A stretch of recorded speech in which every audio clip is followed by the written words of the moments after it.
Have you ever stood in the shower for 30 minutes? Not because you're enjoying it, but because you just can't face the day? Have you stared at your to-do list, knowing exactly what to do, but still couldn't move? And then it hits. I'm lazy. I'm useless. What's wrong with me? Here's the truth no one tells you.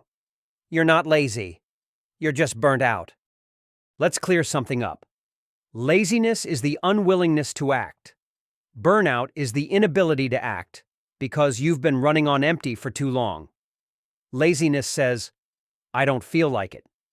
Burnout says, I want to, but I physically can't. And here's the trap. People who are burnt out often look lazy, even to themselves, because the symptoms are invisible until they aren't. Burnout is more than tired, it's soul tired. You sleep 8 hours and still wake up exhausted. You cancel plans, not because you're flaky, but because social interaction feels like lifting a car. You forget things. You cry over small mistakes. You get irrationally angry at people asking for your time because your mind is screaming, I have nothing left to give.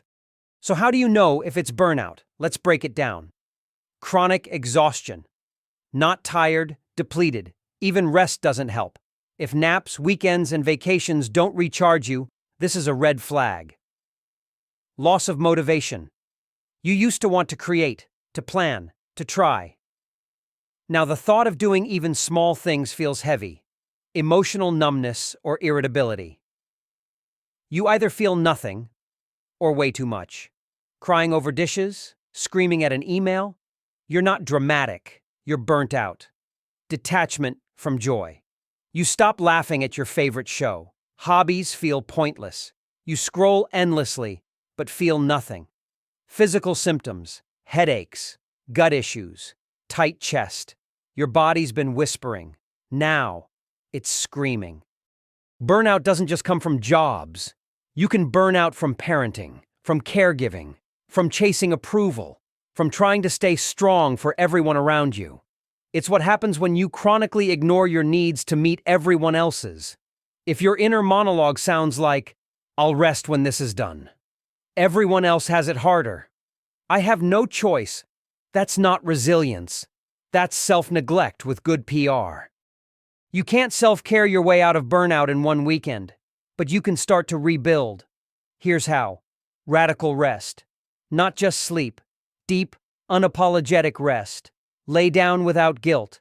Let yourself be still. Reconnection to joy. Think. What made you feel alive before? Art, walking barefoot, playing music? Start there. Slowly. Reduce input. Say number. Unplug. Mute the noise. You can't heal if your brain is constantly overstimulated. Seek support therapist. Coach. Trusted friend. Burnout thrives in isolation. Healing begins with connection. Change what you can, accept what you can't. Sometimes the job is toxic, or the relationship is draining, and sometimes you can't fix it today, but naming it is step one. Burnout doesn't mean you're broken. It means something's been breaking inside for a long time. To prevent relapse, build in recovery, daily, not just yearly. Track energy, not just productivity. Value slow days. Celebrate doing enough, not doing everything. The goal isn't to always be on, it's to stay human. The next time your body says stop, don't answer with guilt. That heaviness you feel, it's not weakness. It's a warning. A warning that you've been strong for too long. That your tank has been on empty, but you've kept driving anyway. Burnout doesn't make you broken. It makes you brave, because you've been surviving on willpower when you deserved rest. You are not lazy. You are overdue for healing. And now, I want to hear from you. What's one thing you used to love doing, but burnout stole from you? Was it writing, music, being present with your family, your joy? Drop it in the comments. Let's name what burnout took and begin the work of reclaiming it together. Because healing starts with one brave word, enough. And sometimes the comment section, it becomes a place where healing begins.